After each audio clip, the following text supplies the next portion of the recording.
Hello everyone, Rajni के channel में आपका स्वागत है। आज मैं आपको बताऊंगी टैरो कार्ड के बारे में। बिल्कुल आप टैरो कार्ड की रीडिंग फ्री में सीख सकते हैं।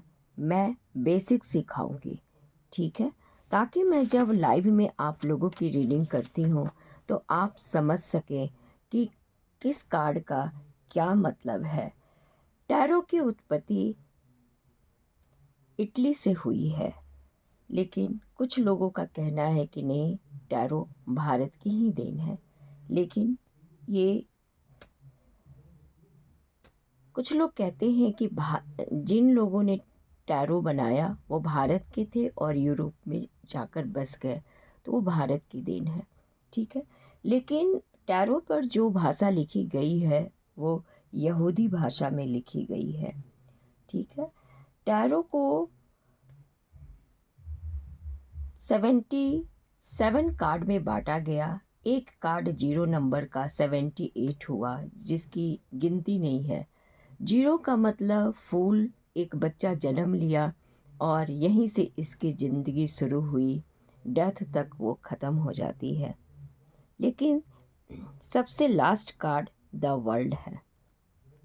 मेजर अरकाना में 22 कार्ड्स हैं और माइनर अरकाना में 56 कार्ड है। तो मेजर अरकाना का 22 कार्ड्स और माइनर अरकाना का 56 कार्ड्स की जिक्र, माइनर अरकाना की 56 कार्ड की जिक्र हम बाद में करेंगे। पहले हम मेजर अरकाना का 22 कार्ड्स की जिक्र करेंगे। तो सबसे पहला कार्ड है द फूल। फूल ये 0 नंबर का कार्ड है। एक छोटा बच्चा जब पैदा होता है तो उसकी ज़िंदगी यहीं से शुरू होती है। फिर पहला कार्ड है द मैजिशियन। तो 0 नंबर के कार्ड को भी हम एक नंबर में ही गिनते हैं जब रीडिंग करते हैं तो। और द मैजिशियन ये एक नंबर का कार्ड है। ये सूर्य से रिलेटेड है। देखिए दोनों कार्ड का कलर एक है। तो इस मैजिशियन के हाथ में 4 टूल्स हैं। इसी चारों टूल्स से कहानी शुरू हुई है माइनर अरकाना की, ठीक है।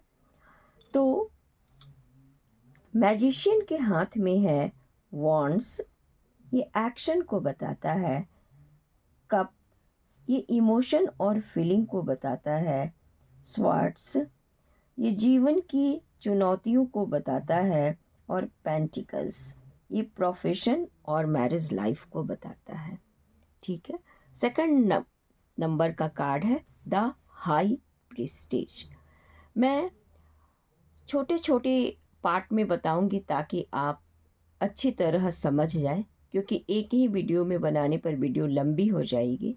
तो मैं कई पार्ट बनाऊंगी इसका, ताकि आपको समझ में आ जाए।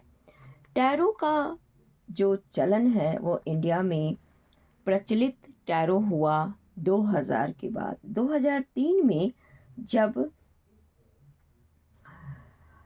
क्रिकेट हुआ था पाकिस्तान और इंडिया के बीच में, है ना। तो उस वक्त टीवी में टैरो कार्ड रीडर जो है अपनी रीडिंग कर रही थी। और 2003 से टैरो जो है वो मैच जो हो रहा था इंडिया और भारत के बीच में 2003 में, उसी वक्त से भारत में टैरो का ज़्यादा मतलब नाम हुआ, लोग जानने लगे। 2000 से लोग कुछ कुछ जानना शुरू कर दिए थे। लेकिन जब कोरोना हुआ तो टैरो कार्ड रीडर बिल्कुल फ्री में रीडिंग करने लगी। और मैच जब हो रहा था 2003 में भारत और पाकिस्तान के बीच में, उस वक्त भी टैरो कार्ड रीडर फ्री में रीडिंग कर रही थी। तो इस वजह से टैरो का चलन इंडिया में हुआ। जैसे हमारे भारत का वैदिक कुंडली है, वैसे ये इटली का है टैरो। तो ये 2 जादूगर थे और जिनका नाम था वेट और राइडर, है ना। तो ये इन दोनों को हवा में आकृति दिखती थी और इन्हीं लोगों ने इस टैरो का मतलब प्रिंटिंग की, चित्र बनाए, ड्राइंग बनाए, जो जो आकृति इनको हवा में दिखती थी वो ये पेंटिंग करते थे, चित्र बनाते थे और इस तरह से ये भविष्यवाणियाँ करने के काम में टैरो को यूज करने लगे थे। तो 70% औरतें ही टैरो कार्ड रीडर इसलिए हैं क्योंकि औरतें जो होती हैं वो ज़्यादा स्पिरिचुअल होती ही हैं और सब कॉन्शियस माइंड से ये ज़्यादा कनेक्ट होती हैं। टैरो एनर्जी बेस पर काम करता है, ये आपके सब कॉन्शियस माइंड को रीड करता है और जैसे कि जो हमारा ऑरा फील्ड होता है और सब कॉन्शियस माइंड, इस सब से ये कनेक्ट होकर ही आप ही के क्वेश्चन का आंसर देता है और आपकी भविष्यवाणियाँ बताता है। तो इस तरह से ये टैरो की ज़िंदगी 0 नंबर कार्ड द फूल से हुई, फिर द मैजिशियन और द हाई प्रीस्टेज, ये सेकंड नंबर का कार्ड है। तो आज मैं फर्स्ट पार्ट में इतना ही बताऊंगी और सेकंड पार्ट में मैं इसके आगे बताऊंगी। उम्मीद करती हूँ कि आपको ये टैरो की फ्री क्लासेस पसंद आएगी। अगर आपको मेरी वीडियो पसंद आती है तो आप मेरे चैनल को लाइक शेयर सब्सक्राइब करना बिल्कुल ना भूलें। बिल्कुल फ्री में मैं आपको टैरो कार्ड की रीडिंग सिखाऊंगी, बेसिक नॉलेज सिखाऊंगी। आप ज़रूर मेरे चैनल को लाइक शेयर और सब्सक्राइब कीजिए। मिलती हूँ नेक्स्ट वीडियो में। Bye bye.